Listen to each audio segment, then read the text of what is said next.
আসসালামু আলাইকুম ওয়া রাহমাতুল্লাহ। আলহামদুলিল্লাহি ওয়াহদা ওয়াসসালাতু ওয়াসসালামু আলা মান লা নাবিয়্যা বা'দা। আম্মা বা'দ। ফাআউযু বিল্লাহি মিনাশ শাইতানির রাজীম। ইয়া আইয়ুহান নাস কুলু মিম্মা ফিল আরদি হালালান তাইয়্যিবা। عن أبي هريرة رضي الله تعالى عنه قال قال رسول الله صلى الله عليه وسلم يأتي على الناس زمان لا يولي الناس ما أخذ منه أمن الحلال أمن الحرام رواه البخاري. عن أبي هريرة رضي الله تعالى عنه قال قال رسول الله صلى الله عليه وسلم إن الله طيب لا يقبل إلا طيبا إن الله أمر المؤمنين بما أمر به المرسلين. ثم ذكر رجلا يطيل السفر أساس أكبر ويمد يديه ويقول يا ربي يا ربي ومطعمه حرام ومشربه حرام وملبسه حرام وغذي بالحرام أن يستجاب له رواه مسلم. عن نعمان بن بشير رضي الله تعالى عنه قال قال رسول الله صلى الله عليه وسلم الحلال بين والحرام بين وبينهما مشتبهات لا يعلمهن كثير من الناس فمن اتقى من الشبهات استبرأ لدينه وعرضه ومن وقع في الحرام ومن وقع في الشك وقع في الحرام كالراعي يرعى حول الحمى يوشك يرتع فيه ألا وإن لكل مالك حمى وحمى الله محارمه আল্লাহ ওয়াইন্না ফিল জাসাদ মুযগা ইযা সালাহাত সালাহাল জাসাদু কুল্লুহু ওয়া ইযা ফাসাদাত ফাসাদাল জাসাদু কুল্লুহু আলা ওয়া হিয়াল কলব রাহুল বুখারী মুসলিম। সম্মানিত উপস্থিতি, প্রশংসা আল্লাহর জন্য, শান্তি অবতীর্ণ হোক আল্লাহর রাসূলের উপর সাল্লাল্লাহু আলাইহি ওয়াসাল্লাম।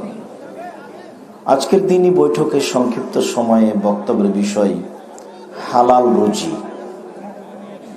মানুষের জীবনে দ্বিতীয় গুরুত্বপূর্ণ কাজ বা সবচেয়ে গুরুত্বপূর্ণ কাজ হলো হালাল রুজি। সম্মানিত দিনী ভাই বোন, আমরা হালাল রুজি সম্পর্কে আলোচনা করার পূর্বে আপনাদের সাথে জরুরি কয়েকটা কথা আছে। তার একটা কথা হচ্ছে যে আপনারা যে যেখানে আছেন আপনাদের চলাচল, কথাবার্তা, ক্রয় বিক্রয়, লেনদেন বন্ধ করে গুরুত্বপূর্ণ আলোচনা শোনার জন্য প্রাণপণে চেষ্টা করুন। আর আপোষে কথা বলিয়েন না। যারা আপনারা মানুষকে বসানোর জন্য অনুরোধ করছেন তারা মুখে না বলে হাতে বলার চেষ্টা করুন, ইশারা করে হাতে বললে তাহলে তারা বেশি বুঝবে। মুখে বললে আপোষে গন্ডগোল হবে, কথা বেশি হবে, কথা বোঝা যাবে না। রাসূল সাল্লাল্লাহু আলাইহি সাল্লাম কথা বললে সাহাবীগণকে বসতে বলতেন, এটা তার স্বাভাবিক গতি ছিল। বসার যদি জায়গা না থাকে তাহলে আপনারা একটু ধৈর্য ধারণ করে দাঁড়িয়ে থাকুন, তবে আপোষে দাঁড়িয়ে থেকেও কথা বলবেন না।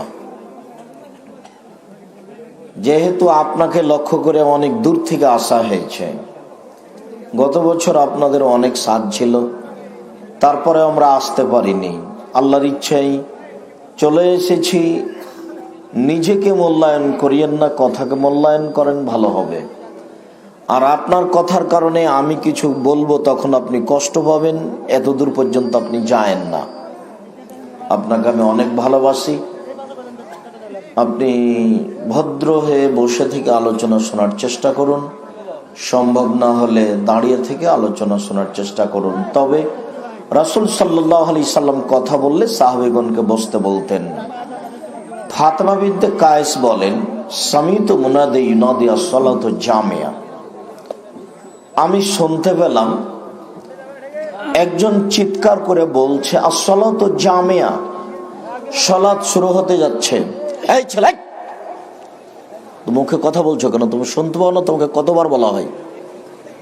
তোমরা এখানে কোথায় আসছো? ওইদিকে দাঁড়িয়ে থাকো। এক কথা 14 বার বলতে হয়। মুখে কথা বলছো কেন? এদিকে এসে হবে, জায়গা নাই তো এখানে, কোথায় আসবে এখানে?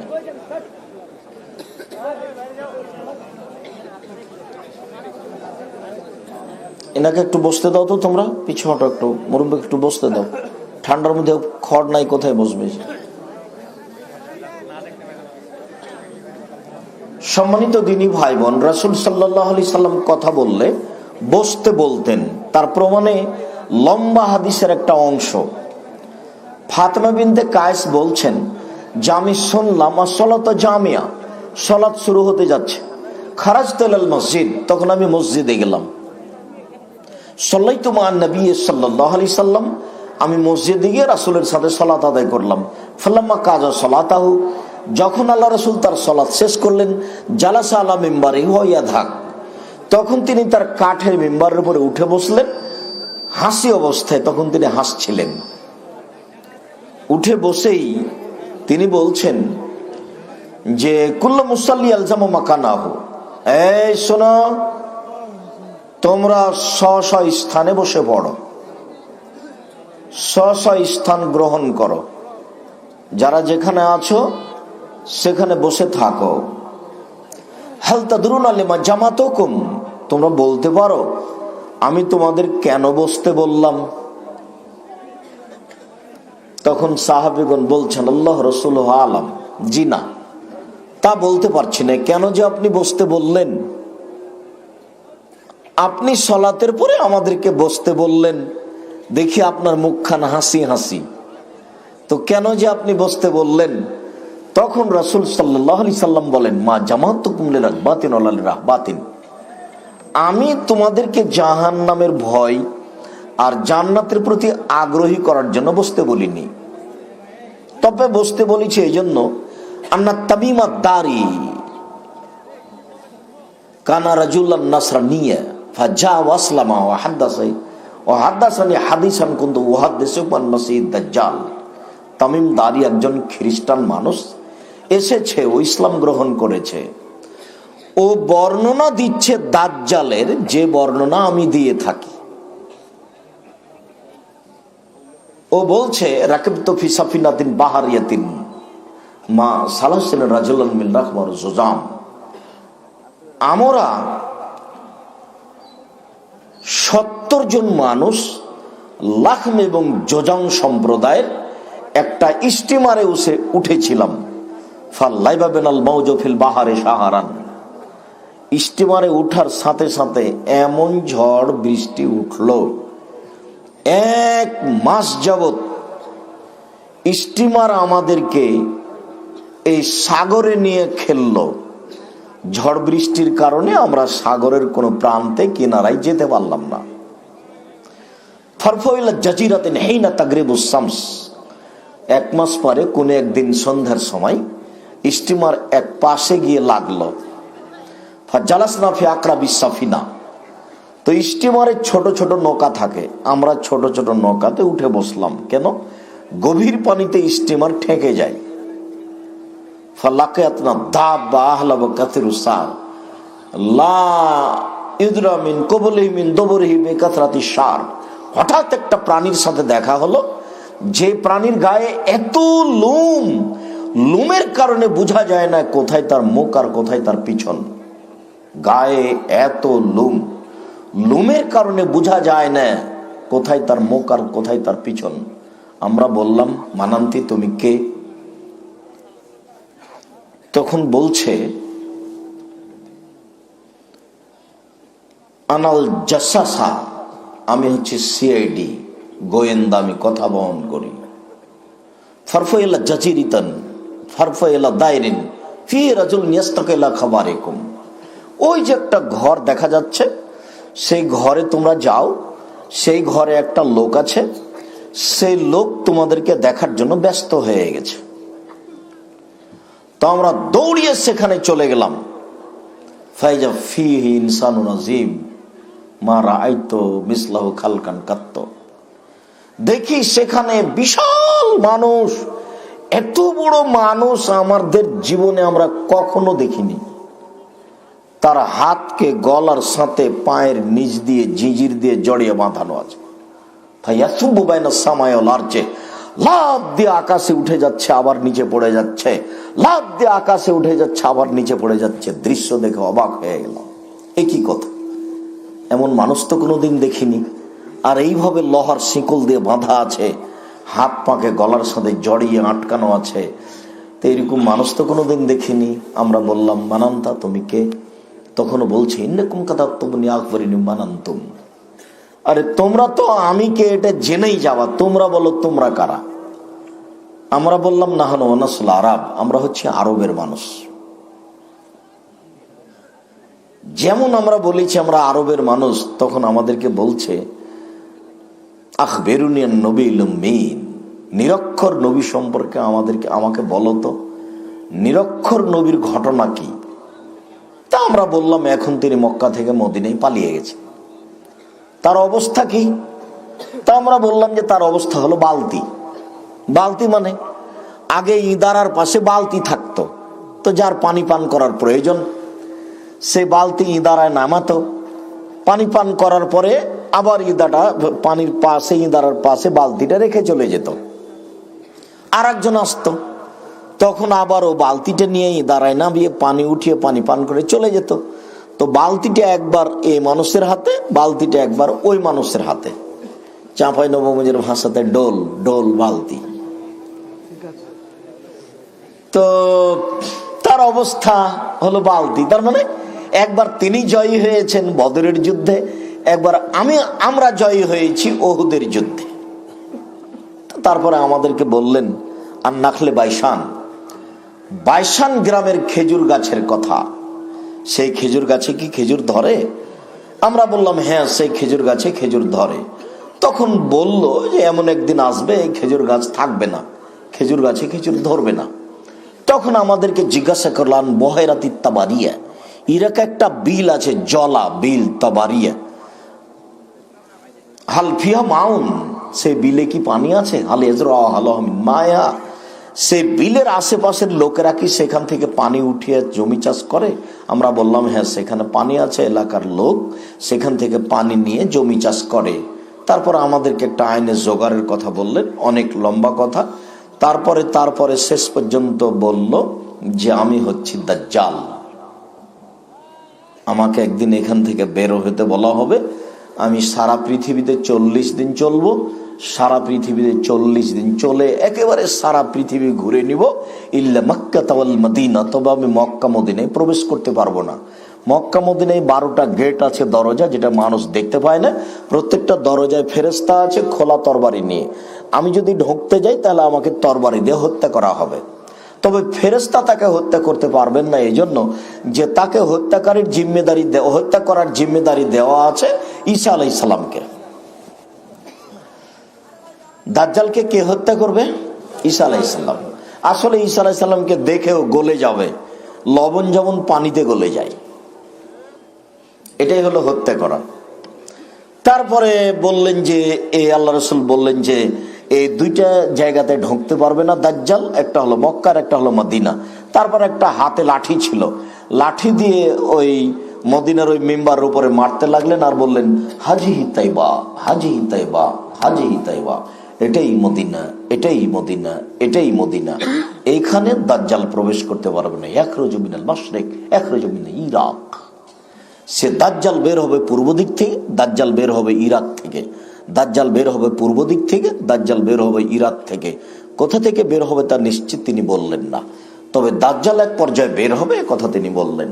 একটা লম্বা হাদিসের একটু সারমর্ম আপনাদের সামনে শোনাচ্ছিলাম, যেখানে প্রথমে সূচনাতে একটা কথা ছিল যে রাসূল সাল্লাল্লাহু আলাইহি সাল্লাম কথা বলা শুরু করলে সাহাবীগণকে কি বলতেন? বসতে বলতেন। কাজেই বসা সম্ভব হলে যারা যেখানে আছেন দাঁড়িয়ে আলোচনা শোনার চেষ্টা করবেন না, আমাদের পক্ষ থেকে বিনীত অনুরোধ।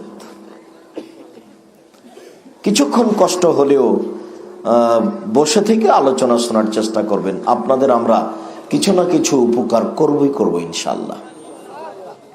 আর এইটা আপনাদের খুব স্পষ্ট জানা আছে যে আমার জীবনে আমি কোনোদিন কেসা কাহিনী বলিনি। আমার এই 31 বছর জীবনে আমি কোনোদিন অপ্রয়োজনীয় কোনো বাক্য, অপ্রয়োজনীয় কোনো কথা বলিনি। 31 বছর জীবনে আমি কোনোদিন কাউকে সামনে রেখে কারো বিরোধিতা করে কথা বলা প্রয়োজন মনে করিনি। সম্মানিত দিনী ভাই বোন, কাজেই আপনারা যে যেখানে আছেন, বসে হোক দাঁড়িয়ে হোক, সম্ভব যদি বসা না হয় তাহলে দাঁড়িয়ে হলেও গুরুত্বপূর্ণ আলোচনা শোনার জন্য চেষ্টা করবেন। আল্লাহ আপনাদের তৌফিক দান করুক। আল্লাহুম্মা আমিন। আল্লাহুম্মা সাল্লাল্লাহু বারিক আলাইহি। প্রথম অংশ আপনাদের সামনে বলছিলাম বসে আলোচনা শোনা। দ্বিতীয় অংশ আপনাদের সামনে বলছি যে রাসূল সাল্লাল্লাহু আলাইহি সাল্লাম দ্বীন প্রচারের ব্যাপারে খুব কঠোর সতর্কবাণী পেশ করেছেন।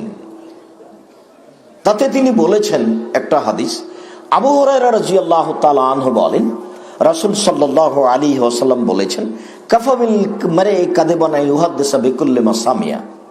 একজন আলোচক, বক্তার মিথ্যুক হওয়ার জন্য এতটুকুই যথেষ্ট যে কোনো কথা শুনেই বলে দিল, তদন্ত করলো না। তদন্ত করে বলা এটা আলেম ওলামাদের কাজ।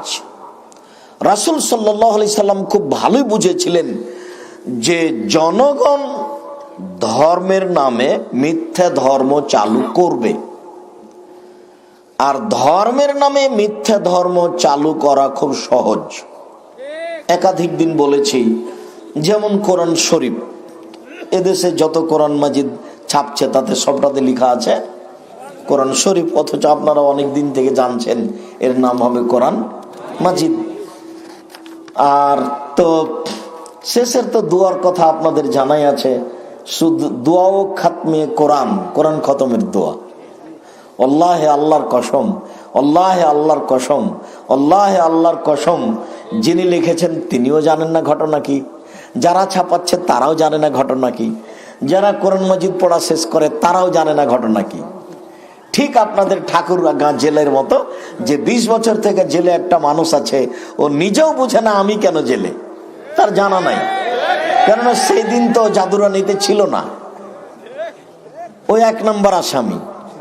ওও ভাবছে যে আমি তো আসলে ছিলাম সেদিন রংপুরে, তা আমি 1 নম্বর আসামি হলাম কি করে। আর সাক্ষী বলছে, নাম উল্লেখ করে, যে আমি 2 চোখে তাকে মারতে দেখেছি। 3 শ্রেণীর মানুষ পৃথিবীতে সবচেয়ে বড় পাপী। তার 3 নম্বর শ্রেণীর হচ্ছে মিথ্যুক সাক্ষী, মিথ্যাবাদী, যে মিথ্যা সাক্ষী দেয় সে। 1 নম্বর হচ্ছে আল ইশরাক বিল্লাহ, আল্লাহর সাথে শিরক করা, পৃথিবীতে প্রথম মহাপাপ। আর পৃথিবীতে দ্বিতীয় মহাপাপ হচ্ছে উকুকুল ওয়ালিদান, পিতামাতার অবাধ্য চলা। আর তৃতীয় মহাপাপ হচ্ছে শাহাদাতুজ জুর, মিথ্যা সাক্ষী দেওয়া। কত বড় শয়তান! টাকা দিয়েছে, টাকা নিয়ে বলছে আমি 2 চোখে মারতে দেখেছি, অথচ যার কথা বলা হচ্ছে সে এলাকাতেই ছিল না। জজও জানে না ঘটনা কি, উকিলও জানে না ঘটনা কি, শুধুমাত্র যে সাজালছে মামলা সেই জানে।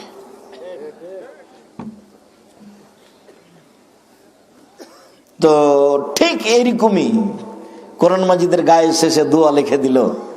তারপর আরো আগেকার কোরআন মাজিদে কত নকশা ছিল, এই নকশা ব্যবহার করলে এই হয়, এই নকশা ব্যবহার করলে এই হয়, এই নকশা ব্যবহার করলে মনের আশা পূর্ণ হয়। এইভাবে কত যে লিখেছিল, শেষের দিকে ছিল আর প্রথম দিকে ছিল অনেক নকশা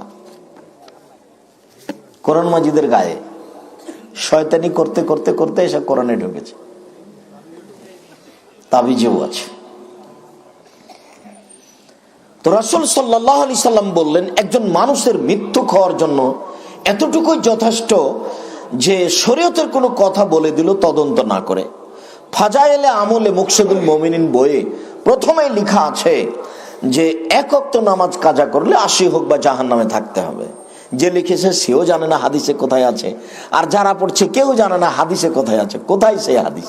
একবারে সাদ্দাদের কাহিনীর মতো, দুনিয়াতে কেউ জানে না সাদ্দাদের কাহিনী কোথায়। আর আমি আপনাদের হুজুরকে 6 মাস সময় দিয়েছি যে আছে কোথায়, তদন্ত পরে, ঠিকঠাক পরে, কিন্তু আসলে আছে কোথায়? আছে সূরাতুল ফাজরে। ফাজর সূরাতের ব্যাখ্যাতে আছে, আল্লামা আলুসি রুহুল মানিতে আলোচনা করেছেন। এদেশে একটা বই পাওয়া যায়, তাফসির কি মিথ্যা হতে পারে, আব্দুর রাজ্জাক বিন ইউসুফ, নাম শুনেছেন কিনা? যা কিছু লিখেছিলাম জাতির জন্য, আমাকে পাল্টা পড়তে বলিয়েন না, এতে জাতিকে উপকৃত করতে পারবো না। 50 টাকা 100 টাকা এটুকু খরচ করে যদি মূল্যায়ন না করেন, তাহলে আমি আমার জীবনটা, পুরো জীবনটা আপনার পিছনে ব্যয় করলাম, কোনোদিন কিছু ভাবলাম না, সব শ্রম আপনার কাছে পেশ করলাম, আর আপনি 100-150 টাকা খরচ করে বইটাকে মূল্যায়ন করতে পারলেন না। আমার জীবনে সবচেয়ে বড় সার্থকতা ওই বইটাতে, যেটা হলো আমার মাসিকা লিতেশাম পত্রিকা, যেটা জামিয়া সালাফের মুখপাত্র পত্রিকা, যাতে 50টা প্রশ্নের উত্তর আছে। যেমন ভাবে আমি জামিয়া সালাফিয়ার জন্য জীবন বাজি রেখে মানুষের কাছে তার আলোচনা পেশ করছি, আল্লাহর কাছে দোয়া প্রার্থনা করছি, ঠিক তেমনি মাসিকা লিতেশাম পত্রিকার জন্য জাতিকে বলে যাচ্ছি, এর কোনো ত্রুটি হলে জাতিকে জবাব দিতে হবে, আমাকে তার জবাব দিতে হবে না। আপনারা আব্দুল্লাহর মিন্নাতুল বারী পড়েন, আব্দুল্লাহর বই আমিও পড়ি, মিন্নাতুল বারী ব্যতিক্রম বুখারীর ব্যাখ্যা ভূমিকা আপনারা পড়েন, সবাই পড়েন, আমিও পড়ি। এর সাথে সাথে আমাদের যেগুলো কিছু সেবা, সেগুলো আপনাকে আমি মূল্যায়ন করার জন্য অনুরোধ জানাই। তার একটা তাফসির কি মিথ্যা হতে পারে, তাফসির কি মিথ্যা হতে পারে, পড়ে দেখেন, ওখানে এই ঘটনা আছে। সাদ্দাদের কাহিনী, সাদ্দাদ কিভাবে জান্নাত বানালো, একবার নগদ মিথ্যা কথা। কেউ জানে না ঘটনা কোথায় আছে, কেউ পড়েও না। সম্মানিত দ্বীনী ভাই বোন, এইভাবেই শরীয়ত বিকৃত হয়ে আছে, কেউ তদন্ত করে না। আব্দুল্লাহ ইবনে আমর রাদিয়াল্লাহু তাআলা আনহু বলেন, রাসূল সাল্লাল্লাহু আলাইহি সাল্লাম বলেছেন, বাল্লিগু আন্নী ওয়ালা আয়া, পৃথিবীর মানুষ আমার একটি কথা জানা থাকলে অন্যকে বলো। এই কথা আল্লাহ রাসূল বললেন, আলেম ওলামাকে বললেন, পৃথিবীর মানুষ আমার একটি কথা জানা থাকলে অন্যকে বলো, তবে আন্নী, আমার কথাটা আমার হতে হবে। 2, ওয়া হাদ্দিসু আন বানি ইসরাঈল ওয়ালা হারাজ, বানি ইসরাইলের কাহিনী বলো, কোনো দোষ নেই। বানি ইসরাইলের কাহিনী কি? হাজার হাজার বছর পূর্বে যেটা ঘটেছে তার নাম বানি ইসরাইলের কাহিনী। যেমন আপনাকে একটা শোনাই, যে ইশতারা রাজুলুন মিন রাজুলিন আকারান, একটা লোক একটা লোকের কাছে জমি কিনে নিয়েছিল, ফাওয়াজাদা ফি আকারিহাল জাররা, তো যে জমি কিনে নিয়েছে সে জমি চাষ করতে গিয়ে একটা স্বর্ণের পাতিল পেয়েছে, পাতিলে স্বর্ণ আছে। এখন জমি ক্রেতা স্বর্ণের পাতিলটা বিক্রেতার কাছে নিয়ে গেছে, বিক্রেতার কাছে নিয়ে গিয়ে বলছে, খুজ যাহবাকা মিন্নি, আপনার স্বর্ণ আপনি নেন, ইশতারাতু মিনকাল আরদ ওয়া মাত্তা মিনকাল যাহাব, আপনার কাছে তো আমি জমি কিনেছি, স্বর্ণের পাতিল তো কিনিনি, এটা নেন। তখন জমি বিক্রেতা বলছে, বাইতুল আরজামা ফিহা, আমি জমি বিক্রি করেছি, জমিতে যা ছিল সবই বিক্রি করেছি, আমি স্বর্ণের পাতিল নিব না। তখন দুইজন মিলে একজন বিচারকের কাছে গেল, পরে যা হলো হলো। এইটা হলো বানি ইসরাইলের কাহিনী, সত্য কাহিনী। তো আল্লাহ নবী বললেন, বানি ইসরাইলের কাহিনী বলো, কোনো দোষ নেই। কিন্তু 3 নম্বর বাক্য তিনি কি বললেন? বললেন যে, মান কাযাবা আলাইয়া মুতাআম্মিদান ফালিয়াতাবাওয়া মাকআদাহু মিনান নার, কেউ যদি কোনো কথা আমার নামে বলে, সেই কথা যদি আমার না হয়, তাহলে তার থাকার জায়গায় জাহান্নাম। হুজুর যত বড়ই হোক, জুব্বা যত বড়ই হোক, পাগড়ি যত বড়ই হোক, আল্লাহুম্মা সাল্লি আলা সাইয়্যিদিনা মাওলানা নাবিয়ানা মুহাম্মদ, এই দুরূদ যদি রাসূলের না হয়, তাহলে হুজুরের কি হবে? কাউকে বলা লাগবে না, কোনো বিবরণ লাগবে না। পাগড়ি যত বড়ই হোক, জুব্বা যত বড়ই হোক, বিবরণ যতই জোরালো হোক না কেন, সারা পৃথিবীর মানুষকে যদি বিবরণে বক্তব্য দিয়ে কাঁদিয়ে দেয়, মুখে যা বলেছে সেটা যদি রাসূলের না হয়, তাহলে ফলাফল জাহান্নাম। এই কথা মুহাম্মদ সাল্লাল্লাহু আলাইহি সাল্লাম বলেছেন, হাদিস বুখারী মুসলিম। বুখারী মুসলিম মানে আম গাছে জাম ধরতে পারে, ধরে না, অমাবস্যার রাতে চাঁদ উঠতে পারে, উঠে না, সুঁয়ের ছিদ্র দিয়ে লাঙ্গলের ফল ঢুকতে পারে, ঢোকে না, সুঁয়ের ছিদ্র দিয়ে লাঙ্গলের ফল ঢুকে যেতে পারে, আম গাছে জাম ধরে যেতে পারে, অমাবস্যার রাতে চাঁদ উঠে যেতে পারে, এগুলো ঘটে যেতে পারে। আমি যা বললাম এই কথাতে সন্দেহ আছে বলে কিয়ামত পর্যন্ত চেষ্টা করলে সরিষা ঢোকানো যাবে না। যা বলছি তাই থাকবে, তার নাম বুখারী মুসলিম। তিনি বলছেন, পৃথিবীর মানুষ আমার একটি কথা জানা থাকলে অন্যকে বলো। একটি কথা জানা আছে কি? একটা লোককে দেখছি বাম হাতে চা খাচ্ছে, তো বাম হাতে খায় কে? শয়তান। বাম হাতে কে খায়? শয়তান। বাম হাতে কে পান করে? শয়তান। আব্দুল্লাহ ইবনে উমর রাদিয়াল্লাহু তাআলা আনহু বলেন, রাসূল সাল্লাল্লাহু আলাইহি সাল্লাম বলেছেন, লা ইয়াসরাবান্না আহাদুকুম বিশিমালিহি ওয়া লা ইয়াসরাবান্না বিহা ফাইন্না শাইতানা ইয়াকুলু বিশিমালিহি ওয়া ইয়াশরাবু বিহা। অবশ্যই অবশ্যই তোমাদের কোনো ব্যক্তি যেন বাম হাতে না খায়, বাম হাতে পান না করে, কেননা শয়তান বাম হাতে খায়, শয়তান বাম হাতে পান করে। চোখে পড়লো আপনার যে আপনি কাউকে বাম হাতে খেতে দিচ্ছেন, কয়টা গাছের মালিক ভিক্ষা করে খায়, বাপও ভিক্ষা করছিল, একটা ঠেলা গাড়িতে নিয়ে চলে গেছে ঢাকা শহরে, বাপ বেটা রানী সঙ্গল থেকে ঠাকুরগাঁ থেকে, বেটা পিছন থেকে ঠেলছিল আর বাপ আগে আগে ঠেলছিল। কিভাবে হঠাৎ করে ধনী হয়ে গেছে, বাড়ি 2-3টা করেছে, বাম হাতে চা খাচ্ছে। শয়তানের কোনো শেষ নেই। ধনী মানুষ তো উসমান রাদিয়াল্লাহু তাআলা আনহু। তো রাসূল সাল্লাল্লাহু আলাইহি ওয়াসাল্লাম যা বললেন, আমার একটি কথা জানা থাকলে অন্যকে বলো। একটি কথা জানা থাকলে, কি একটা লোক বাম হাতে চা খাচ্ছিল, বললাম যে না, ডান হাতে খেতে হবে। আপনি জানেন, এটা বলে দিবেন। আপনার বাচ্চাটা আপনার বাড়িতে বাম হাতে খাচ্ছে পানি, আপনাকে বলতে হবে ডান হাতে খাও আব্বু, ডান হাতে খাও, ডান হাতে খাও, এই কথা বলতে হবে। ও হাদিসুন বানি ইসরাইল লা হারাজ, বানি ইসরাইলের কাহিনী বলো, কোনো দোষ নাই। যেমন একটা কাহিনী বললাম। 3 নম্বর বাক্যে বললেন, কেউ যদি কোনো কথা আমার নামে বলে, সেই কথা যদি আমার না হয়, তাহলে তার থাকার জায়গা জাহান্নাম। এখন কোরআন মাজিদের শেষে এত লম্বা দোয়া দেখেন, আরবিতে লেখা আছে, হেডলাইন বড় অক্ষরে লেখা আছে, দোয়া ও খাতমিল কোরআন। তো এই দোয়া যদি নবীর না হয়, তাহলে কি হবে? জাহান্নাম। কাউকে বলা লাগবে না, কারো বিবরণ লাগবে না, রাসূল সাল্লাল্লাহু আলাইহি সাল্লাম এভাবে বলেছে। অতএব হক বলাও যত জটিল, হক মানাও তত কঠিন। হক বলাও যত জটিল, হক মানাও তত কঠিন। হক বলা জটিল কেন? এদেশের মাটিতে প্রায় 3 লক্ষ জাল জয়ীফ হাদিস আছে, মানুষের বানানো। আমাদের বাড়িতে আছে 10,000। টাকার গায়ে লেখা আছে, চাহিবে মাত্র ইহার বাহককে দিতে বাধ্য থাকিবে। 10,000 জাল জয়ীফ হাদিস আমি যে কোনো সময় দেখানোর জন্য প্রস্তুত রয়েছি, যেগুলো রাসূলের নামে চালু করে দেওয়া আছে, অথচ রাসূল সাল্লাল্লাহু আলাইহি ওয়াসাল্লাম তা বলেননি। কত নিবেন আপনি তার প্রমাণ? আপনাদের সব অন্টু এর বই, যেগুলো আমি আপনাকে দেখিয়েছি, যে ঈদের মাঠে গিয়ে আল্লাহ রাসূল দেখলেন একটা ছেলে কাঁদছে। ও ছেলে, তুমি কাঁদো কেন? আমি এতিম। তখন আল্লাহ রাসূল বলেন, আমিও এতিম ছিলাম। এ বলে ছেলেটাকে কোলে নিলেন। কোলে নেওয়ার পরে আয়েশার কোলে দিলেন। আয়েশা তাকে নতুন পোশাক পরালেন। ছেলেটা খুশি হয়ে গেল। আর আয়েশা রাদিয়াল্লাহু তাআলা বাড়িতে ফকিরে ভিক্ষা পায় না, আর তাকে নতুন পোশাক পরালেন। অবাক কথা। একাধিক সহিহ হাদিস, আয়েশা রাদিয়াল্লাহু তাআলা আনহার বাড়িতে ভিক্ষা নেই, মানুষের খাওয়ার কোনো ব্যবস্থা নেই। একদিন সকালবেলাতে আল্লাহ রাসূল বলছেন, আয়েশা কোনো কিছু খাওয়ার আছে? তখন আয়েশা রাদিয়াল্লাহু তাআলা বলছেন, জি না, কোনো কিছু খাওয়ার বাড়িতে নেই। তখন আল্লাহ রাসূল বলছেন, তাহলে আমি সিয়াম থেকে গেলাম, আয়েশা রোজা থেকে গেলাম। আয়েশা রাদিয়াল্লাহু তাআলা আনহা বলেন, একজন মহিলা তার 2টা মেয়েকে নিয়ে এসে খেতে চাইলো।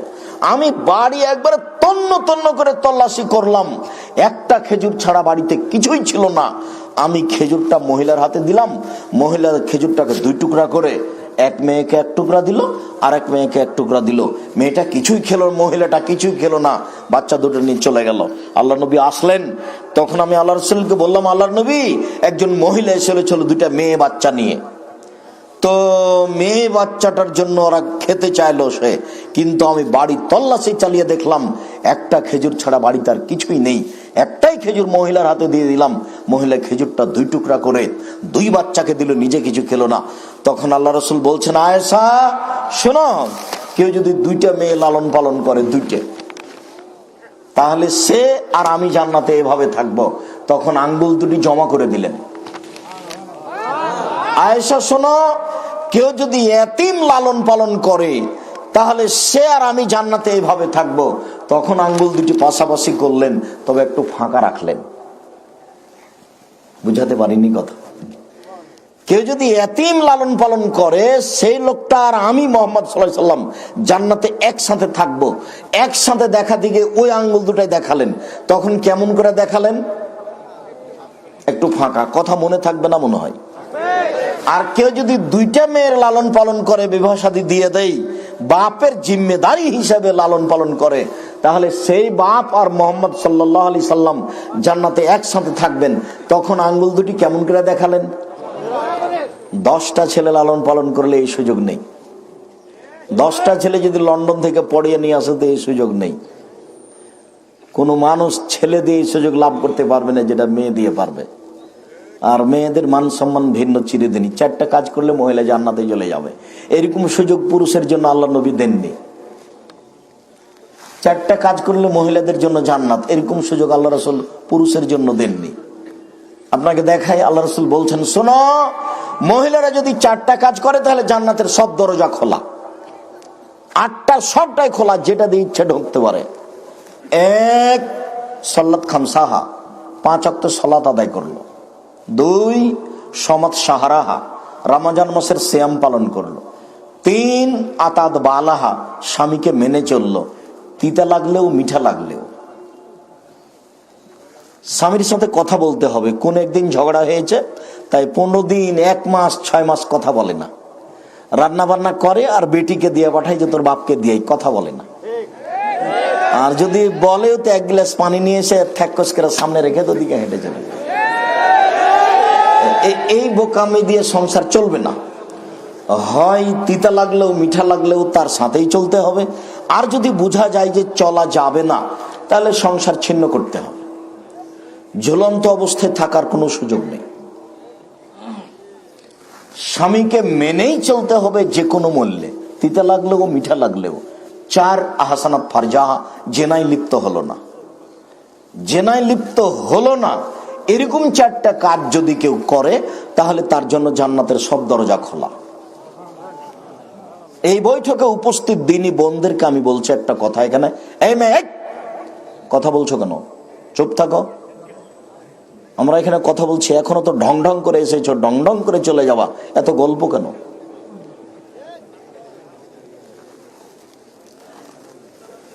আপনাদেরকে আমরা বলছি, কোন মহিলার যদি জেনা ঘটে গিয়েই থাকে, আজ থেকে যদি সেটা বন্ধ করে আর যদি কোনোদিন অশ্লীল কাজে লিপ্ত না হয়, তাহলে জান্নাতের তো দরজা খোলা খোলাই। আল্লাহ তাআলা বলছেন, ওয়ানাহা নাফসা আনিল হাওয়া ফাইনাল জান্নাতা হিয়াল মাওয়া। কেউ যদি নিজেকে অশ্লীল অন্যায় কাজ থেকে বিরত রাখতে পারে, আমি আল্লাহ তাকে জান্নাতুল মাওয়া দিয়ে দিলাম। এটা আল্লাহর ওয়াদা। এটা সমস্ত পুরুষ, সমস্ত নারীর জন্য একটা বিশাল পাওয়া। যেই ব্যক্তি এই অশ্লীল কাজ থেকে নিজেকে ঠেকাতে পারবে তার জন্য জান্নাতুল মাওয়া আছে। এটা আল্লাহ তাআলার আম ঘোষণা। 4টা কাজ করেন জান্নাতে চলে যাবেন, এরকম সুযোগ কোনো পুরুষ মানুষ নেই।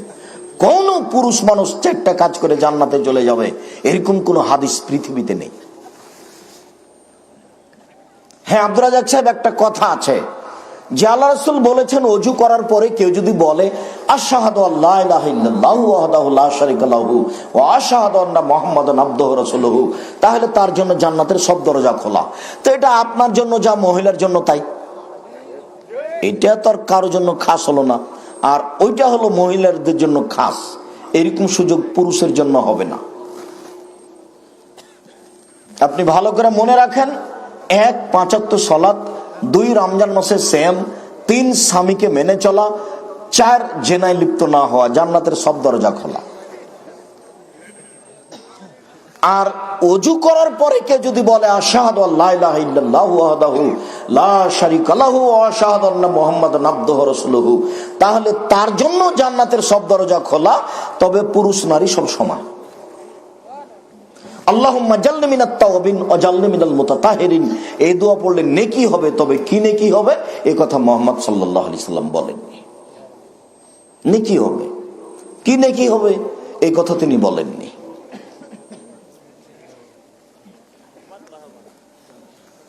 সম্মানিত দিনী ভাই বোন, আমরা এখানে আলোচনা শেষ করে দিলাম যে এই দেশে আমার বুঝ অনুযায়ী, আমার তদন্ত অনুযায়ী 95% জন বক্তা মিথ্যুক। আমি বলিনি ইনি মিথ্যুক, এরকম আমি নির্ধারণ করিনি বিগত 31 বছরে। আপনি যদি বলতে চান যে আমার বক্তার মিথ্যা দেখান তো, তখন আপনাকে দেখাবো। আমার বুঝ অনুযায়ী, আমার তদ অনুযায়ী 98 জন মুফাসসির মিথ্যু। আমি বলিনি ইনি মিথ্যু।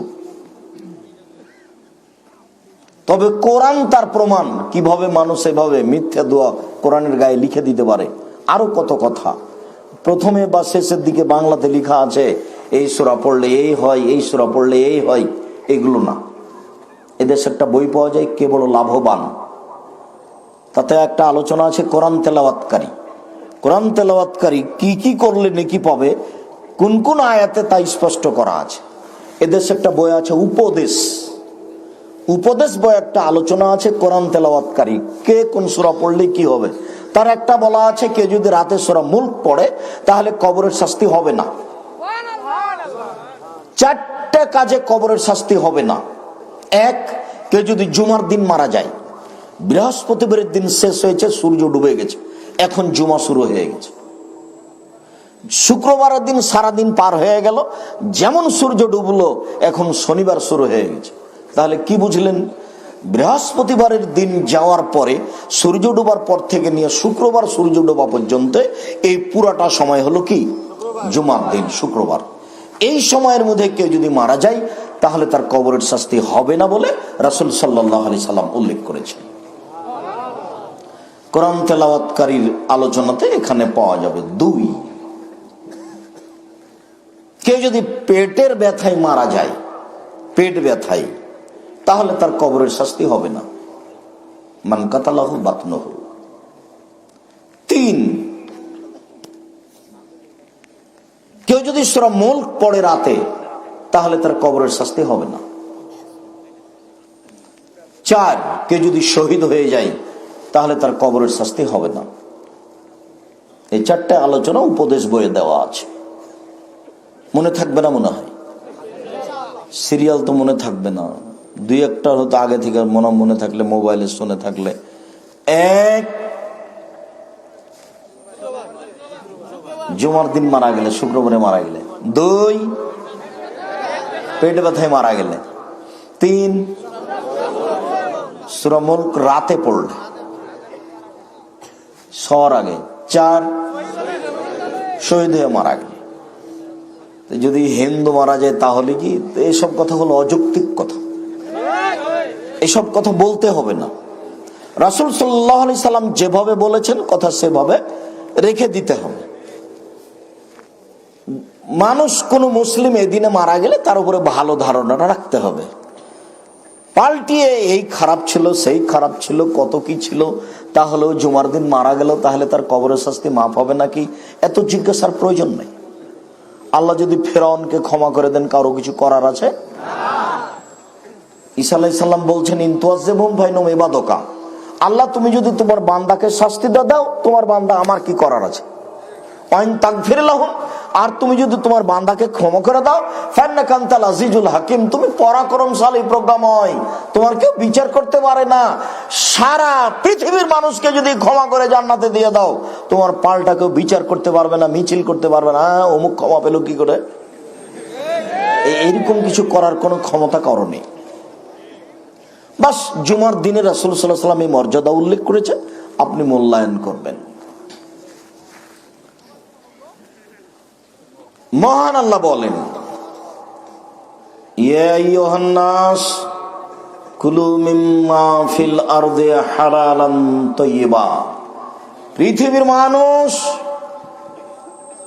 হিন্দু মুসলমান বৌদ্ধ খ্রিস্টান যার নাম মানুষ, মাটিতে যে শস্য উৎপাদন হয় তার হালালটা তোমরা খাও। তাহলে সব ধরনেরই উৎপাদন হয়, হালালও হয়, হারামও হয়। আল্লাহ তাআলা বলেন ইয়া আইয়ুহাল্লাযীনা আমানু কুলু মিম্মা ফিল আরদি হালালান তাইয়্যিবা, পৃথিবীর মোমেন পুরুষ নারী, আমি তোমাদের যে রুজি দিয়েছি তার যেটা হালাল সেটা খাও। তাহলে অনেক রুজি আছে যেটা হারাম। সিগারেটের গায়ে ক্ষতি হারাম ঘোষণা করে বিক্রি করা হয়, এটা আবার একটা আশ্চর্য খাদ্য। সবাই জানছে তার ক্ষতি, তারপরও মানুষ খায়। আমরা অবশ্য বিড়ি সিগারেটকে সরাসরি মদ ঘোষণা করেছি, আর পাল্টে জিজ্ঞাসা করার কোনো সুযোগ নেই। রাসূল সাল্লাল্লাহু আলাইহি সাল্লাম বলেছেন, 3 শ্রেণীর মানুষ জাহান্নামে যাবে। 3 শ্রেণীর মানুষ জাহান্নামে যাবে। 1, মধুমিনুল খামর, যারা বিড়ি তামাক জর্দা সিগারেট গুল নেশাদার দ্রব্য খায় পান করে তারা জাহান্নামে যাবে। যারা বলছে যে না ওইভাবে সাড়া দিতে হবে না, যারা বলছে যে বিড়ি হারাম তার প্রমাণ কোথায়, বিড়ি যে মদ তার প্রমাণ কোথায়, সিগারেট যে মদ তার প্রমাণ কোথায়, জর্দা যে মদ তার প্রমাণ কোথায়। তো জর্দা যে মদ এটাই যদি কোরআন মাজিদে আর হাদিসে লেখা থাকে, তাহলে কিয়ামত পর্যন্ত কত মদ সৃষ্টি হবে তার নাম যদি কোরআন মাজিদে উল্লেখ থাকে, তাহলে শুধু মদের নামে এর চেয়ে একটা বড় গ্রন্থ হবে। কত নতুন নতুন বের হচ্ছে, কত ইয়াবা আছে, আর কত যে কি আছে, আর গাঞ্জা আছে, আর হিরোইন আছে, হিসাব আছে কত। আর আমি তো বলেছি ঠান্ডা, পেপসি, কোকাকোলা, আর সেইগুলো সব মদ। আচ্ছা, এখন হুজুর জর্দা খাই, তো উনি তো মাকরু বলেছেন। আপনারা তো জানেন না মাকরু মানে কি। মাকরু মানে খারাপ। তো হুজুর খারাপ খায় আমাদের ইমামতি করে, হুজুর একটু শরম পায় না যে খারাপ খেয়ে আমাদের ইমামতি করেন কি করে। হুজুর আপনার একটা শরম পাওয়া দরকার, হুজুর আপনার একটা লজ্জা থাকা দরকার, হুজুর আপনার একটা ইতস্তবোধ থাকা দরকার। আপনার লজ্জা হয় না কেন হুজুর? হুজুর আপনার ইতস্তবোধ হয় না কেন? আপনি জর্দা খেয়ে ইমামতি করেন কেন? অত ঢং কেন আপনার? আপনার তো খারাপ লাগা উচিত। আপনি দোকানে বসে আড্ডা পিটেন কেন? এখানে সেখানে বসে আপনি পান চান কেন? এই অভ্যাস কেন আপনার? সম্মানিত দিনী ভাই বোন, একটা ভালো মানুষকে যদি হাফ কেজি জর্দা খাওয়িয়ে দেন, তাহলে তার বিবেকের ক্ষতি হবে কি? রাসূল সাল্লাল্লাহু আলাইহি সাল্লাম একটা বাক্য বলেছেন, যে বাক্য কিয়ামত পর্যন্ত প্রযোজ্য। তিনি বলেছেন, মাসকারা কাসিরুহু ফাকালিলুহু হারাম। যে জিনিস বেশি খেলে বিবেকের ক্ষতি হবে তার কমও হারাম। তো যে জিনিস বেশি খেলে বিবেকের ক্ষতি হবে তার একটা কণাও হারাম। এমন একটা হাদিস বলেছেন সব চলবে। বিড়ি, তামাক, জর্দা, সিগারেট, গুল নেশাদার দ্রব্য, এগুলো খেলে সে জান্নাতে যাবে না। 2, ওর রাজালাতু মিনান নিসায়ে, পুরুষের বেশধারী নারী, যারা পুরুষের জুতা স্যান্ডেল পরে, যারা পুরুষের শার্ট প্যান্ট পরে, যারা পুরুষের পোশাক পরে, তারা জান্নাতে যাবে না। এটা আল্লাহ রাসূলের ঘোষণা। তিনি বলেন 3, দায়ুস আল্লাযী কুরিরা ফি আলাল খাবাসা, দায়ুস যে তার বাড়িতে বেহায়াইয়ের সুযোগ দিয়েছে, যার মেয়ে নগ্ন পোশাকে আসে যায়, যার স্ত্রী সাধারণ নগ্ন পোশাকে হাটে বাজারে যায়, চলে ফিরে, তার একটা আত্মমর্যাদা থাকা দরকার। পুরুষ হিসেবে একটা আত্মমর্যাদা থাকা দরকার। আত্মমর্যাদা মানে আমার স্ত্রী খালি গায়ে বাইরে গেলে কেমন কেমন লাগে, তার নাম আত্মমর্যাদা। যখন কারো আত্মমর্যাদায় কাজ করে না, স্ত্রী হাটে বাজারে যায়, তাকে ভালো লাগে, তখন ওই স্বামী আর মানুষ নয়, হলো পশু, ও হলো কুকুর শ্রীগালের মতো। বুঝে না ওরা, ওদের অন্তর আছে, বুঝে না, দেখেও দেখে না, ওরা চক্ষু আছে, দেখে না, শুনেও শুনে না, ওরা কান আছে, শুনে না। উলায়েকা কাল আনাম, তারা পশু প্রাণীর মতো, তারা গরু ছাগলের মতো, তারা কুকুর শ্রীগালের মতো। ভালো হয় বলেন, তার চেয়ে খারাপ ওই স্বামী কুকুর শ্রীগালের চেয়ে খারাপ। যার স্ত্রী বাজারে ঘুরে তাকে খারাপ লাগে না। খারাপ লাগে বেটা, তোমাকে বলতে এসেছি। আপনাকে খারাপ লাগে, আপনার লজ্জা হয় না কেন? আপনার হায়া হয় না কেন? আপনার শরম হয় না কেন? আপনার মানবতা নেই, আপনার বোধোদয় নেই, আপনার হিতাহিত জ্ঞান নেই, আপনার মানবতা কাজ করে না। আপনার স্ত্রী জাতিকে ধ্বংস করেছে, আপনাকে খারাপ লাগে না কেন? আপনার আত্মমর্যাদা থাকা দরকার। আমরা যদি এরকম অবস্থায় 1 মিনিট দেখি, তাহলে তো আমরা অজ্ঞান হয়ে যাই। ইন্না লিল্লাহি ওয়া ইন্না ইলাইহি, একই কথা, যেটা আমরা স্বপ্নেও ভাবি না, স্বপ্নেও দেখি না এরকম দৃশ্য যে আমাদের বাড়ি থেকে হাটে বাজারে চলে যাবে, এমনি ঘুরবে। আর আপনার রাত দিন ঘুরে আপনাকে কে বলেছে মানুষ? জি না, আল্লাহ বলেননি। আল্লাহ বলছেন, বুঝেও বুঝে না, ওরা অন্তর আছে, বুঝে না, দেখেও দেখে না, ওরা চক্ষু আছে, দেখে না, শুনেও শুনে না, ওরা কান আছে, শুনে না। ওরা হচ্ছে পশু প্রাণীর মতো, ওরা গরু ছাগল কুকুর শ্রীগালের মতো, বরং তার চেয়ে খারাপ। এ কথা আমি বলিনি, এ কথা আল্লাহ বলেছে। আপনি দেখাতে চাচ্ছেন তাহাজ্জুদ পড়ে অত কিছু দেখাতে চায়েন না। বেটি নগ্ন হয়ে ঘুরে বেড়ায় আর আপনি 3 মাসের চিল্লে লন্ডনে চলে গেছেন, চিল্লাই জান্নাত কিনবে না, তো জান্নাত সহজ নয়। জান্নাত তো সহজ নয়। হজবাতিন নার বিশাওয়াত, জাহান্নাম ঘেরা আছে মনের ইচ্ছে দিয়ে। হজবাতে জান্নাতের মাকারে, কষ্ট ক্লেশ নিয়ম নীতি ত্যাগ তিতিক্ষা দিয়ে ঘেরা আছে জান্নাত। জান্নাত সহজে পাওয়া যায় না, জান্নাত পাওয়া খুব টাফ ব্যাপার। আল্লাহ নবী বলছেন, বুখারী মুসলিম, হজবাতিন নার বিশাওয়াত, মনের ইচ্ছা দ্বারা জাহান্নাম ঘেরা আছে। হজবাতিল জান্নাত বিল মাকারেহে, নিয়ম নীতি কষ্ট ক্লেশ ত্যাগ তিতিক্ষা সব কিছু দিয়ে জান্নাত ঘেরা আছে। রাসূল সাল্লাল্লাহু আলাইহি সাল্লাম বলছেন, আদ-দুনিয়া সিজনুল লিল মুমিন ওয়া জান্নাতুল লিল কাফির। পৃথিবী হচ্ছে মুমিনের জন্য কারাগার আর কাফেরের জন্য জান্নাত। জান্নাত মানে খোলা জায়গা, যেখানে কোনো নিয়ম নীতি নেই, বাধা বিঘ্ন নেই। তো যারা দিন ধর্ম মানে না তাদের জন্য পৃথিবী জান্নাত, এ কথা মুহাম্মদ সাল্লাল্লাহু আলাইহি সাল্লাম বলেন, হাদিস বুখারী মুসলিম। আর মুমিনের জন্য কারাগার, কারাগার মানে অবাক কথা, জেলখানা। ইচ্ছে মতো হাটে বাজারে যাওয়া যায় না, তার নাম হলো কারাগার। ইচ্ছে মতো স্বামীর সাথে কথা বলা যায় না, তার নাম হলো কারাগার। ইচ্ছে মতো বাপের সাথে দেখা করা যায় না, তার নাম হলো কারাগার। ইচ্ছে মতো বাইরে যাওয়া যায় না, তার নাম হলো কারাগার। আল্লাহর নবী আমাকে বলছেন যে পৃথিবী হলো তোমার জন্য কারাগার, কিন্তু আমি কোনো সময় বুঝতে পারলাম না কারাগার কাকে বলে। ইচ্ছে মতো ব্যবসা করি, ইচ্ছে মতো চাকরি করি, ইচ্ছে মতো জমি চাষ করি, ইচ্ছে মতো হাট বাজারে যাই, ইচ্ছে মতো খেতে বসি, ইচ্ছে মতো জুতা স্যান্ডেল পরি, কই বুঝতে পারি না কারাগার। অথচ আল্লাহর নবী বলছেন কারাগার। অবাক কথা, আল্লাহ নবী কি ভুল বলেছেন? নাউজুবিল্লাহ মিন যালিক।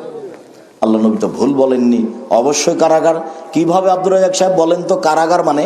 কারাগার মানে বুঝতে পারলেন না? 1 গ্লাস পানি ইচ্ছে মতো খাওয়া যায় না, তার নাম কারাগার। আর একজনের ইচ্ছায় চলতে হবে, উনি যেভাবে বলেছেন সেভাবে। ঠিক কথাটা এরকম, উঠো তো উঠলাম, বসো তো বসলাম, আমার কোনো স্বাধীনতা নেই, তার নাম কারাগার। একজন বলেছেন সেই অনুপাতে চলতে হবে, তার নাম হলো কারাগার। তিনি বলেছেন পানি ডান হাতে খাও, ডান হাতে খেতে হবে। তিনি বলেছেন বসে খাও, বসে খেতে হবে। তিনি বলেছেন 3 শ্বাসে খাও, 3 শ্বাসে খেতে হবে। তিনি বলেছেন শেষে আলহামদুলিল্লাহ বলো, তো আলহামদুলিল্লাহ বলতে হবে। এর নাম কারাগার।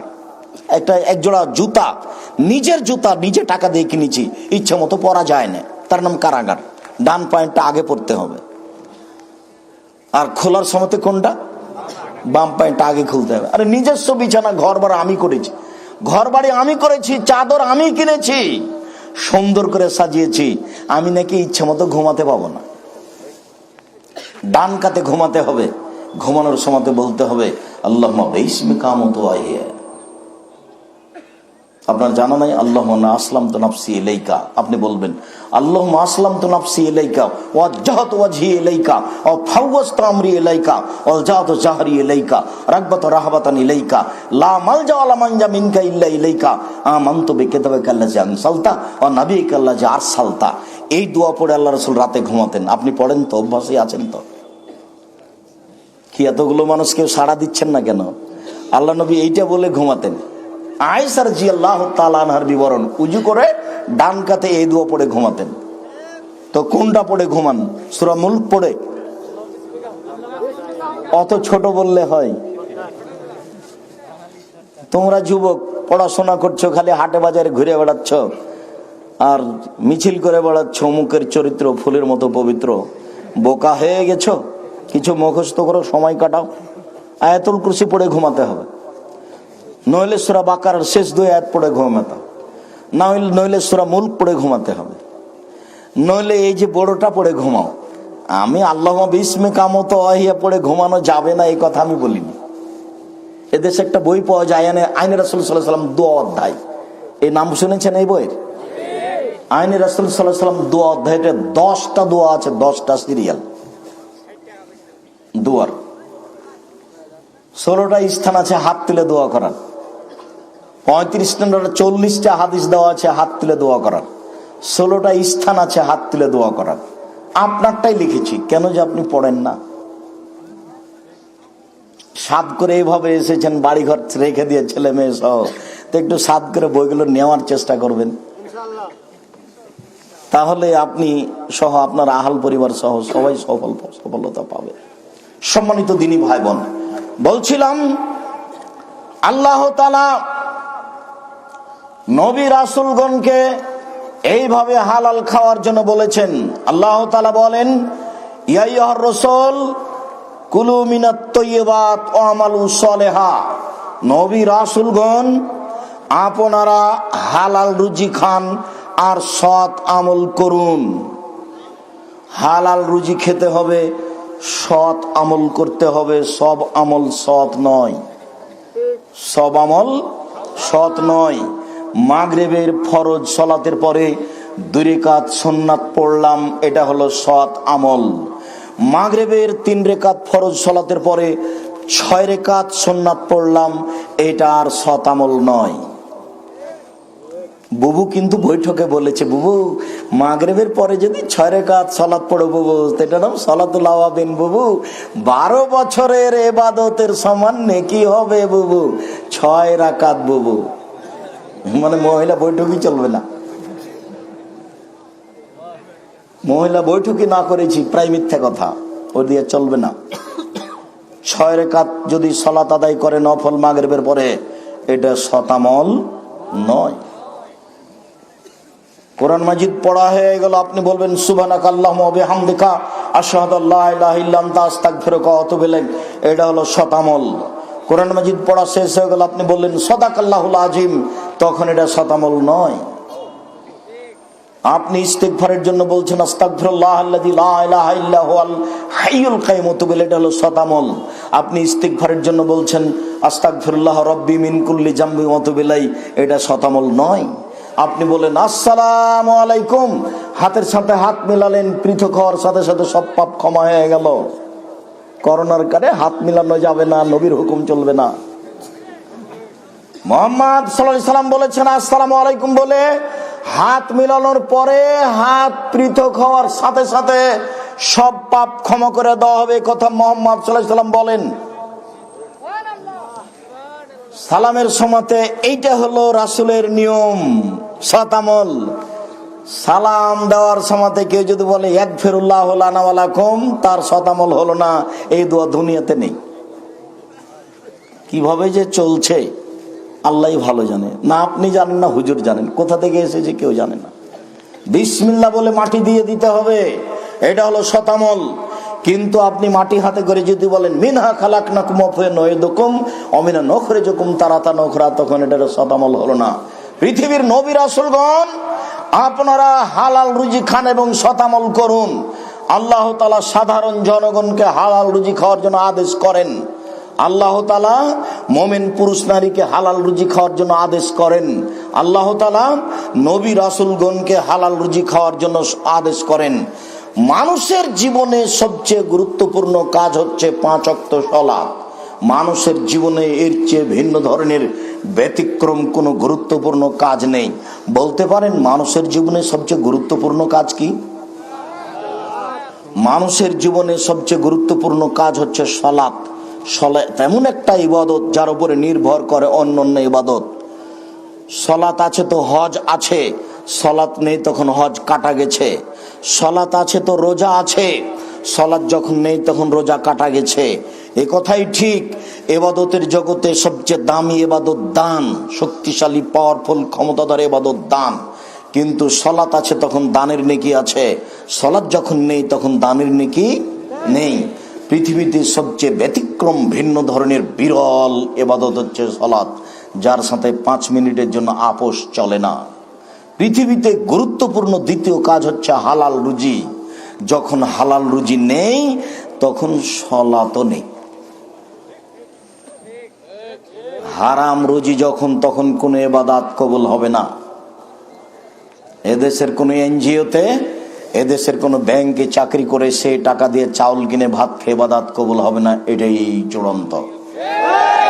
শুনুন, আবু হুরায়রা রাদিয়াল্লাহু তাআলা আনহু বলেন রাসূল সাল্লাল্লাহু আলাইহি ওয়াসাল্লাম বলেছেন, ইয়াতি আলান নাস জামানুন লা ইউবালিন নাস মা খাজা মিনহু আমিনাল হালাল আমিনাল হারাম। অচিরেই মানুষের উপরে এমন একটা যুগ জামানা চলে আসছে, যে যুগ জামানায় মানুষ বিবেচনা করবে না এইটা হালাল না হারাম, ব্যবসা হালাল না হারাম বিবেচনা করবে না। ইন্টারনেটে ব্যবসা করবে, সে বিবেচনা করবে না এটা হালাল না হারাম। চাকরি করবে, চিন্তা ভাবনা করবে না সেটা হালাল না হারাম। জমি চাষ করবে, বিবেচনা করবে না এই জমি তার না তার নয়, দাবি করে তার বাপ দাদা দখল করে খাচ্ছে, দলীয় ক্ষমতার বলে জোর করে জমি চাষ করছে, বিবেচনা করে না এই জমি তার কি কার। ক্ষমতার দাপট চিরদিন চলবে না, অর্থের দাপট চিরদিন চলবে না। চলেনি দাপট ফেরাউনের, চলেনি দাপট নমরুদের, চলেনি দাপট আদ সামুদের, চলেনি দাপট কোনো দাম্ভিকের। বিচারের মাঠে যখন জাহান্নাম হইচই লাগাবে, তাহাজ্জুতিন নার, জাহান্নাম আল্লাহর সামনে হইচই লাগিয়ে দিবে, হইচই লাগিয়ে দে বলবে বেমা উসিরতু বিল মুতাজাব্বিরিন ওয়াল মুতাকাব্বিরিন, আল্লাহ আমার ভিতরে স্বৈরাচারী, স্বেচ্ছাচারী, দাম্ভিক, অহংকারী কেন? তখন আল্লাহ তাআলা বলবেন জাহান্নাম ইন্নামা আনতি গাযাবি, তুমি হচ্ছে আমার রাগ, তুমি আমার ক্রোধ। ওয়াদেবু বিকি মান আশাউ মিন ইবাদি, তোমাকে দিয়ে শাস্তি দেব আমার বান্দার যাকে ইচ্ছে। যে দাম্ভিক, যে স্বৈরাচারী, যে স্বেচ্ছাচারী, যে জুলুমবাজ, যে ক্ষমতা দেখে দাপট দেখে সমাজে চলেছে, অসহায় মানুষকে আরো অসহায় করেছে, জোর করে জেল হাজতে দিয়েছে, জোর করে খুন খারাপি করেছে, তাকে আমি তোমাকে দিয়ে শাস্তি দেব, সেই তো তুমি জাহান্নাম। জাহান্নাম তুমি মনে রেখো, সেই তো তুমি জাহান্নাম। স্বৈরাচারী, স্বেচ্ছাচারী, বদমেজাজি, জুলুমবাজ, আত্মসাৎকারীকে আমি তোমাকে দিয়ে শাস্তি দেব, আমি প্রতীক্ষমান রয়েছি, তুমি থাকো। সম্মানিত দিনী ভাই বোন, এমন একদিন চলে আসবে মানুষ হালাল হারাম বিবেচনা করবে না, সেই সময় এখন চলে এসেছে। আবু হুরায়রা রাদিয়াল্লাহু তাআলা আনহু বলেন, রাসূল সাল্লাল্লাহু আলাইহি সাল্লাম বলেছেন, ইন্নাল্লাহ তাইয়্যিব, আল্লাহ হচ্ছেন পবিত্র, লা ইয়াকবালু ইল্লা তাইয়্যিবা, আল্লাহ পবিত্র ছাড়া কবুল করেন না, হালাল ছাড়া কবুল করেন না। দান হালাল ছাড়া হবে না, সাদাকা যাকাত হালাল ছাড়া হবে না, ইবাদত বৈধ রুজি ছাড়া হবে না। সুম্মা যাকারা রাজুলা, তারপর তিনি একটা লোকের আলোচনা করলেন, ইতুলি সাফারা, যে লোকটা লম্বা সফরে আছে, আশা শাক মারা, মাথার চুলগুলি এলোমেলো হয়ে গেছে, ঠিক মতো গোসল করেনি, ঠিক মতো চিরুনি করেনি, লম্বা সফরে আছে, বিপদে পড়েছে, হাত তুলে প্রার্থনা করছে। বিপদে পড়ে হাত তুলে প্রার্থনা করতে হয়, কবরের পাশে গিয়ে হাত তুলে প্রার্থনা করতে হয়, ছেলে মেয়ের জন্য হাত তুলে প্রার্থনা করতে হয়, কাবা ঘরে গিয়ে সাফা পাহাড়ে উঠে, মারোয়া পাহাড়ে উঠে হাত তুলে প্রার্থনা করতে হয়। পরের 2 দিন প্রথম 2টি খাম্বাই পাথর মেরে হাত তুলে দোয়া করতে হয়। পানি চাইতে গিয়ে সবাই মিলে হাত তুলে দোয়া করতে হয়। হাত তুলে দোয়া করার প্রায় 36টি হাদিস বুখারী মুসলিমে রয়েছে। হাত তুলে দোয়া করলে খালি হাত ফিরিয়ে দিতে আল্লাহ লজ্জা পান। হাত তুলে দোয়া করলে খালি হাত ফিরিয়ে দিতে লজ্জা পান। হাত তুলে দোয়া করা একটা গুরুত্বপূর্ণ ইবাদত, যা মানুষের জীবনে জরুরি। তা অবশ্যই ব্যক্তিগতভাবে, সমষ্টিগতভাবে হাত তুলে দোয়া করলে রাসূলকে অপমান করা হবে। অতএব জানাজার পরে, সভা সমিতির পরে, ঈদের মাঠে, বিবাহ শাদীর পরে, এই সব জায়গাতে যদি মানুষ সবাই মিলে হাত তুলে দোয়া করলে, তাহলে রাসূলকে অপমান করা হবে, তার নাম বিদআত। তখন আর জান্নাত হবে না। পানি চাইতে গিয়ে সবাই মিলে উল্টা হাতে হাত তুলে দোয়া করতে হবে, তার নাম ইস্তিসকা, তার নাম সমষ্টিগত ব্যাপার। যদি জুমা মসজিদে খুতবা চলাকালীন এটা হয়ে থাকে, তাহলে সবাই মিলে সোজা হাতে হবে, সবাই মিলে হাত তুলে হবে। এইটা হচ্ছে পানি চাওয়ার জন্য দোয়া। সম্মানিত দিনী ভাই বোন, ইনি হাত তুলে দোয়া করছেন দীর্ঘ সময় ধরে। রাসূল সাল্লাল্লাহু আলাইহি সাল্লাম বলেন, হাত তুলে দোয়া করলে কি হবে? মাতামু হারামুন, তার খাদ্য আছে হারাম, মাশরাবু হারামুন, তার পানি আছে হারাম, মালবাসহু হারামুন, তার পোশাক আছে হারাম, ও গুযিয়া বিল হারামে, তার জীবিকা নির্বাহ হারাম। আন্না ইস্তাজাবা লাহু, তার দোয়া কি করে কবুল হতে পারে? তার ইবাদত কবুল হবে না। যার উপার্জন হারাম আছে তার ইবাদত কবুল হবে না। যার উপার্জন হারাম আছে, রুজি হারাম আছে, পানি হারাম আছে, পোশাক পাতি হারাম আছে, তার ইবাদত কবুল হবে না। আবু সাঈদ খুদরি রাদিয়াল্লাহু তাআলা আনহু বলেন, রাসূল সাল্লাল্লাহু আলাইহি সাল্লাম বলেছেন, লা ইয়াদখুলুল জান্নাতা জাসাদুন গুযিয়া বিল হারাম, ওই শরীর জান্নাতে প্রবেশ করবে না যেই শরীর হারাম উপায়ে বাড়ে। ওই শরীর জান্নাতে যাবে না যেই শরীর হারাম খাদ্য খায়। জাবের রাদিয়াল্লাহু তাআলা আনহু বলেন, রাসূল সাল্লাল্লাহু আলাইহি সাল্লাম বলেছেন, কুল্লু লাহমিন নামাতা মিনাস সাওতি কানাতিন নারা আওলা বিহি, প্রত্যেক যে শরীর হারাম উপায়ে বাড়ে তার জন্য জাহান্নামী যথেষ্ট, তার জন্য জাহান্নামী উপযুক্ত। যেই শরীর হারাম উপায়ে বাড়ে বিবেচনা করে উপার্জন করতে হবে। কোটি টাকা ইনকাম করতে হবে, এ কথাই ঠিক। ব্যবসা করে পয়সা ইনকাম করতে হবে, এ কথাই ঠিক। জমি চাষ করা জায়েজ, তবে ভালো নয়, আল্লাহ রাসূল নিন্দা করেছেন।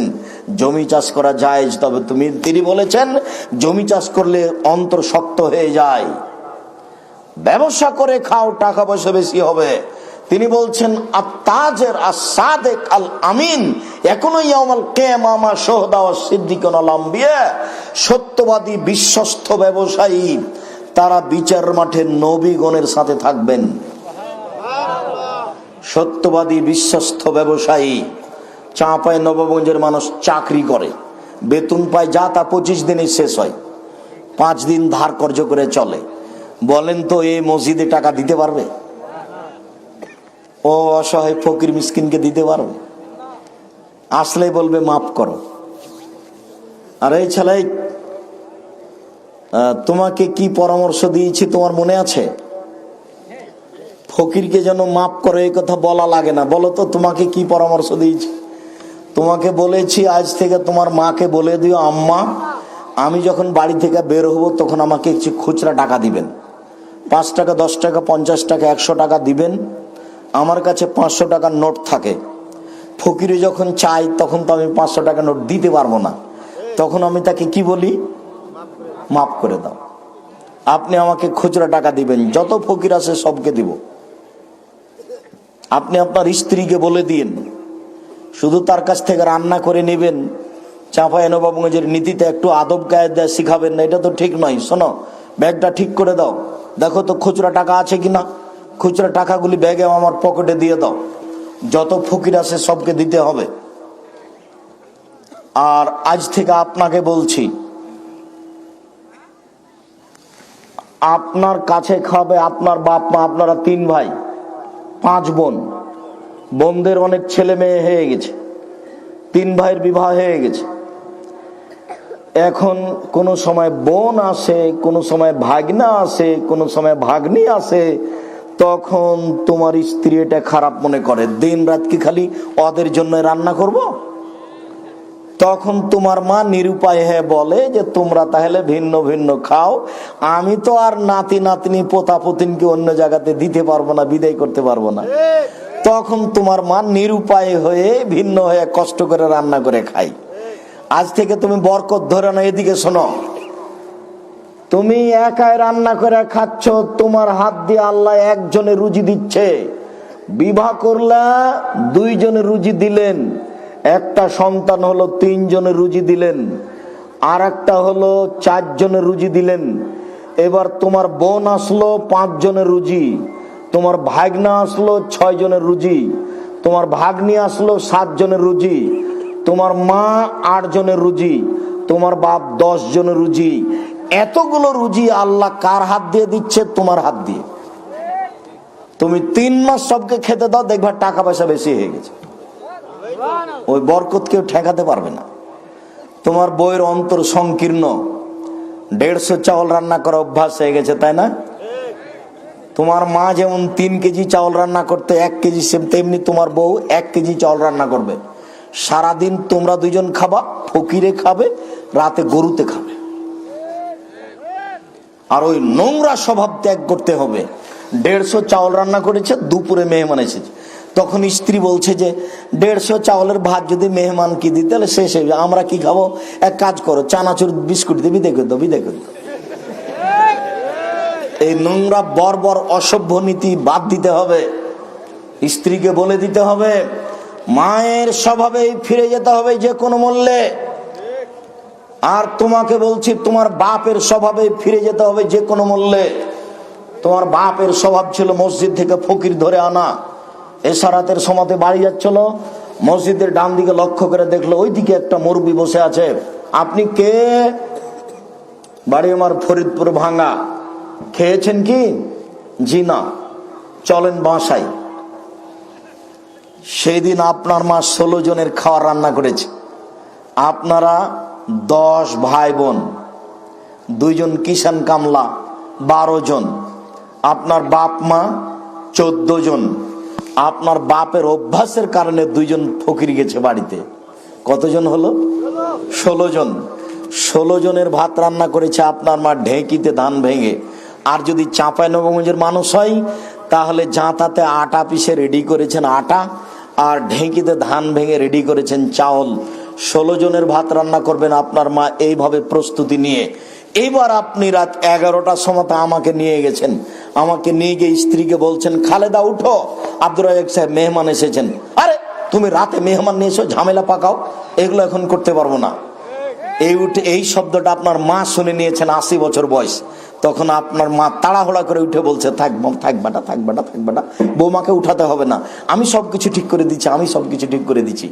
আপনার মা 80 বছর বয়সে সবকিছু রেডি করতে পারে, আর আপনার স্ত্রী নাক সিটকানি দিয়ে রাগ দেখাই আমি একে তালাক দিতে বলিনি, তবে তালাক দেওয়া ভালো। আপনার বউকে মায়ের স্বভাবে ফিরে যেতে হবে, এই কথাই চূড়ান্ত। বাড়ির গায়ে লিখে দিবেন মেহমান খানা, যে আসবে সেই খাবে। হিন্দু মুসলমান সব হালাল রুজি খেতে হবে। নোমান ইবনে বাশির রাদিয়াল্লাহু তাআলা আনহু বলেন রাসূল সাল্লাল্লাহু আলাইহি সাল্লাম বলেছেন আল হালাল বাইয়িন, হালাল হচ্ছে স্পষ্ট, আল হারাম বাইয়িন, হারাম হচ্ছে স্পষ্ট। বাইনাহুমা মুস্তাবাহাতুন, এই দুইটার মধ্যে একটা সন্দেহযুক্ত জিনিস রয়েছে। লা ইয়ালামুহুন্না কাসিরুম মিনান নাস, বহু মানুষ তা স্পষ্ট বুঝতে পারে না এটা হালাল না হারাম। ফামান ইত্তাকা মিনাশ শুবহাতে, যে ব্যক্তি সন্দেহ থেকে বেঁচে গেল, ইস্তাবরা লিদীনিহি ওয়া ইরজিহি, সে তার দ্বীনকে পরিপূর্ণ করে নিল। অমান ওয়াকাফি শুবহাতে, যে ব্যক্তি সন্দেহের মধ্যে পড়লো, ওয়াকাফিল হারামে, সে হারামের মধ্যে পড়লো। চূড়ান্ত সিদ্ধান্ত নেয় যার, সেটা চূড়ান্ত হারাম। চূড়ান্ত সিদ্ধান্ত নেয় যার, সেটা চূড়ান্ত হারাম। শুনুন, কার রাই একটা রাখালের মতো, এরা হাওয়াল হেমা, যে রাখাল আয়রে গরু চলাচ্ছে, আইলে ইউশেক, সম্ভাবনা রয়েছে, আয়ের তাফিহে, গরুতে ধানে মুখ দিতে পারে। আইলে গরু নিয়ে যেতে হবে না। কেন? আইলে যদি গরু নিয়ে যাই, ঘাস খেতে খেতে মাঝে মধ্যে ধানে মুখ দিতে পারে। সন্দেহ যেখানে আছে সেখানে যেতে হবে না।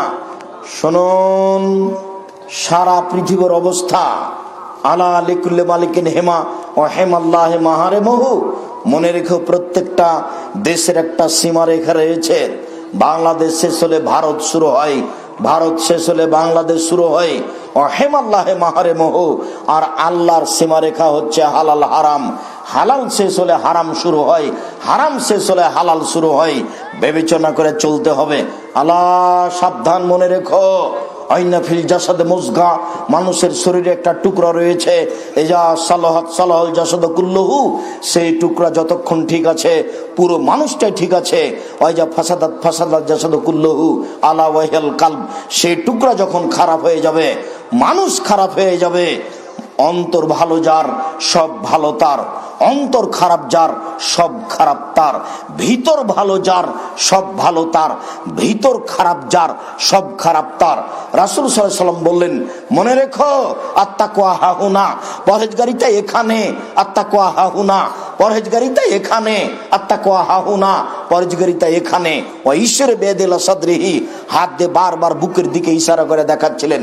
সম্মানিত দিনী ভাই বোন, এই ছেলে কথা বলছো কেন? আমরা শেষের দিকে চলে এসেছি।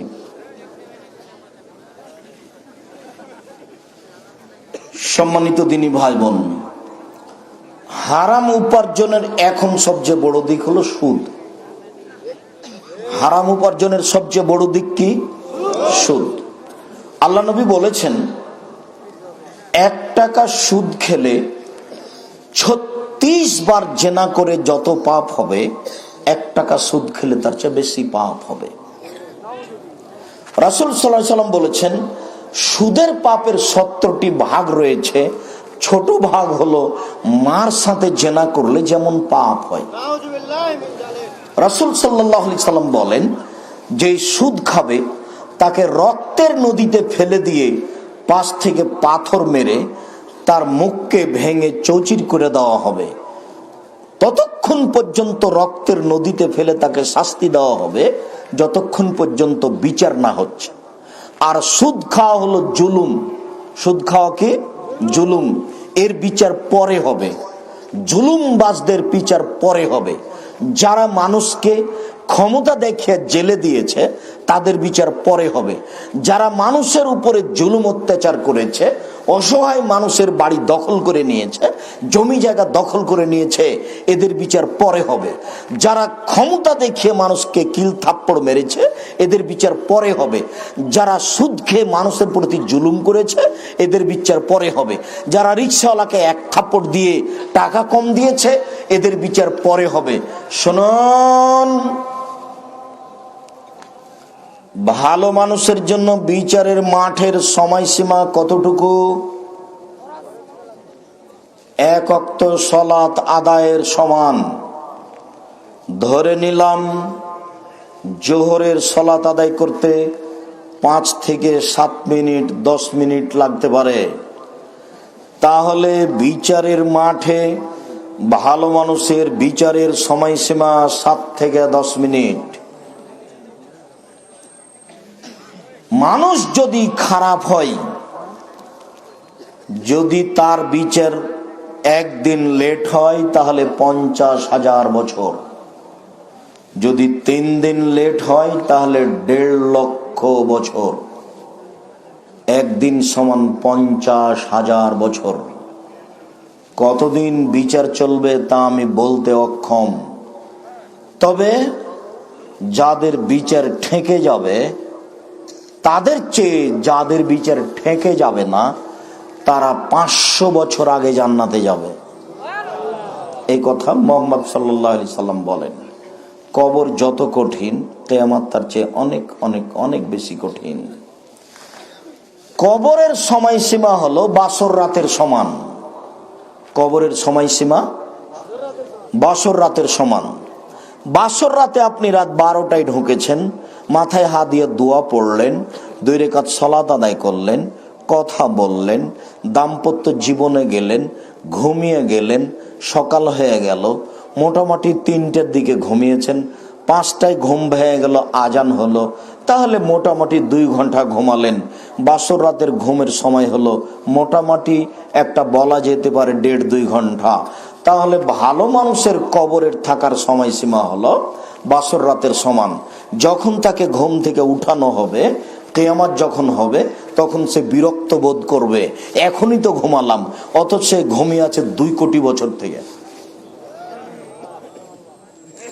অথচ সে ঘুমিয়ে আছে 1000, 1500, 2000 বছর থেকে।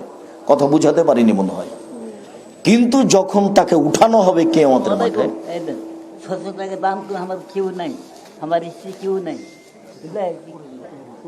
বারাকাল্লাহ, তো বাসর রাতের সময়সীমা হলো তার জন্য 1.5-2 ঘন্টা, অথচ কবরে আছে কতদিন থেকে? 2000 বছর থেকে। বুঝাতে পেরেছি কি? পরকালের আশায় দিন কাটাতে হবে। উপস্থিত বৈঠকের মুসলিম বোন, শুনুন একটু, কথার শেষে চলে এসেছি। 1 পায়ে দাঁড়িয়ে থাকবেন, শেষ কথাটুকু মূল্যায়ন করবেন। সিনফানে মিন আহলিন নার লাম আরাহুমা, 2 শ্রেণীর মানুষ জাহান্নামে যাবে, আমি তাদের দেখিনি। 2 শ্রেণীর মানুষ জাহান্নামে যাবে, ওদের আমি দেখিনি। 1, কমন মাহুম সেয়াতুন, এক শ্রেণীর মানুষ তাদের হাতে থাকবে লাঠি, কাজ নাবিল বাকারে, লাঠি হবে গাভীর লেজের মতো, একদিক মোটা একদিক চিকন, এদের ভাবে নাস, তাদেরও মানুষকে মারবে, এরা জাহান্নামে যাবে। যারা জুলুমবাজি করে, যারা রাস্তায় মারামারি করে, পড়ার নামে যারা স্কুল কলেজে লাঠি দিয়ে মারামারি করে, যারা ক্ষমতা দেখিয়ে মারামারি করে, এরা সব জাহান্নামে যাবে যাদের হাতে থাকে লাঠি। দুই, নিসাউন, মহিলা, কাশে এতন, কাপড় পরে থাকে, আর এতন, উলঙ্গ। কাপড় পরে যে মানুষ উলঙ্গ হয়, আল্লাহ রাসূল নিজে বলছেন, মনে হচ্ছে দেখে দেখে বলছে। আপনার মা তাহাজ্জুদ পড়ে, এখন বসে আছে ছোট ব্লাউজ পরে, এটা স্বাভাবিক নিয়ম। অথচ আমি 33 বছর থেকে বলছি, 30 বছর থেকে বলছি, 31 বছর থেকে বলছি যে আপনি লম্বা হাতের ব্লাউজ পরে বাড়িতে কাজ করছেন, গোবর উঠাচ্ছেন, ঘরবাড়ি ঝাড়ু দিচ্ছেন, লম্বা হাতের ব্লাউজ করবেন। 1.5 গজ কাপড়ের ব্লাউজ করতে হবে, কোমরের নিচে চলে যাবে। আর আপনি শাড়ি না পরে পায়জামা মেক্সি পরেন। শাড়ি পরলে আপনাকে মোজা পরতে হবে। শাড়ি পরে যদি আপনি রিক্সায় উঠেন, তাহলে হাঁটু পর্যন্ত পা খুলে যাবে। শাড়ি পরে যদি আপনি বাড়িতে চলাচল করেন, তাহলে টাকনোর উপর পর্যন্ত দেখা যাবে।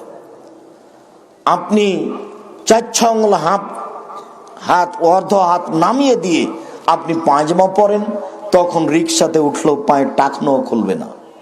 মেক্সি পরে থাকেন, গায়ে মোটা চাদর ব্যবহার করেন, বাড়িতে কাজ করেন, লম্বা হাতের ব্লাউজ পরেন। সম্মানিত দিনী বোন, আপনাকে বলছি, দেখেন, কথা রক্ষা করুন। কথা রক্ষা না করে জান্নাত হবে আপনি বুঝিয়েন না। আল্লাহ রাসূল বেশিরভাগ নারীকে দেখেছেন জাহান্নামে, দেখলেন তখন দেখলেন প্রায় সবাই জাহান্নামী। এই ছেলে, তোমাকে বলছি, তোমার মাকে বলে দিও নিয়ম পরিবর্তন করে দেয়, যেন তোমার মা যেন আজ থেকে লম্বা হাতের ব্লাউজ পরে, সালোয়ার কাজ মেক্সি চাদর পরে। শাড়ি যদি পরে, শাড়ি আমরা হারাম বলিনি, তাহলে তাকে 2 ছাঁটের ব্লাউজ পরতে হবে। বাইরে গেলে পায়ে মোজা দিয়ে যেতে হবে, তাছাড়া বাইরে যাওয়া যাবে না। উনি মহিলা মানুষ, তার জন্য আর একজন মানুষ পাপী হোক, এটা তার জন্য ঠিক নয়। আর তুমি একটা মেয়ে মানুষ, ক্লাস 10-এ পড়ো, মাথায় কাপড় না দিয়ে শীতের দিনে ঢং ঢং করে বেড়াচ্ছ। তোমার বাপ শিক্ষিত মানুষ, এটা আমরা বুঝলাম না। তোমার বাপ আছে, এটাই আমি বুঝি না। তোমার মা আছে, এটাই আমি বুঝি না। কেমন মা? রান্না করার নাম মা নয়, উপার্জন করে খেতে দেওয়ার নাম বাপ নয়। ছেলে মেয়েকে নিয়ম নীতি শিখিয়ে দেওয়ার নাম বাপ, নিয়ম নীতি শিখিয়ে দেওয়ার নাম মা। আপনাকে প্রকৃত মা বাপ হওয়ার জন্য অনুরোধ জানাচ্ছি। এই মেয়ে, তোমাকে বলছি, শোনো, আল্লাহ নবী বলছেন, নিসাউন, মহিলা, কাসিয়াতুন, কাপড় পরে থাকেন, আরিয়াতুন, উলঙ্গ, মমিলাতুন, পুরুষকে তারা নিজের দিকে আকৃষ্ট করে, মায়লাতুন, তারা নিজের আকৃষ্ট হয়, লায়াত খোল্লাল জান্নাহ, এরা জান্নাতে যাবে না। ওয়ালা ইয়াজিদনা রিহাহা, এরা জান্নাতের গন্ধ পাবে না। ওয়াইনা রিহা লা তুজাদু মিন মাসিরাতি কাযা ওয়া কাযা, যে জান্নাতের গন্ধ 1 বছরের দূরত্ব পথ থেকে পাওয়া যায়। অতএব উপস্থিত বৈঠকের মুসলিম বোন, আপনাকে অনুরোধ জানাচ্ছি, আজ থেকে আপনি 5 ওয়াক্ত সালাত আদায় করুন, পোশাক পরিবর্তন করুন। তোমরা যারা যুবক আছো, তোমাদেরকে আমরা বেশি বিনীতভাবে বলছি, দেখো, তুমি আমাদের কথা, তোমরা আমাদের কথা রক্ষা করার চেষ্টা করো। এইসব মোবাইল, যেসব নোংরা ছবি মোবাইলে দেখছো, এটা বন্ধ করো। দোকানে আড্ডা পিটা বন্ধ করো। আল্লাহ তোমাদের পথ সহজ করে দিবেন। জীবনে, মানুষের জীবনে 4টা জরুরি কাজ: 1, 5 ওয়াক্ত সালাত; 2, হালাল রুজি; 3, কোরআন তেলাওয়াত; 4, 2 জন যেখানে বসে আছে সেখানে না বসা। সম্মানিত দিনী ভাই বোন, আলোচনার শেষে এসে আমরা জামিয়া সালাফিয়ার জন্য আন্তরিকভাবে দোয়া করার জন্য অনুরোধ জানাচ্ছি।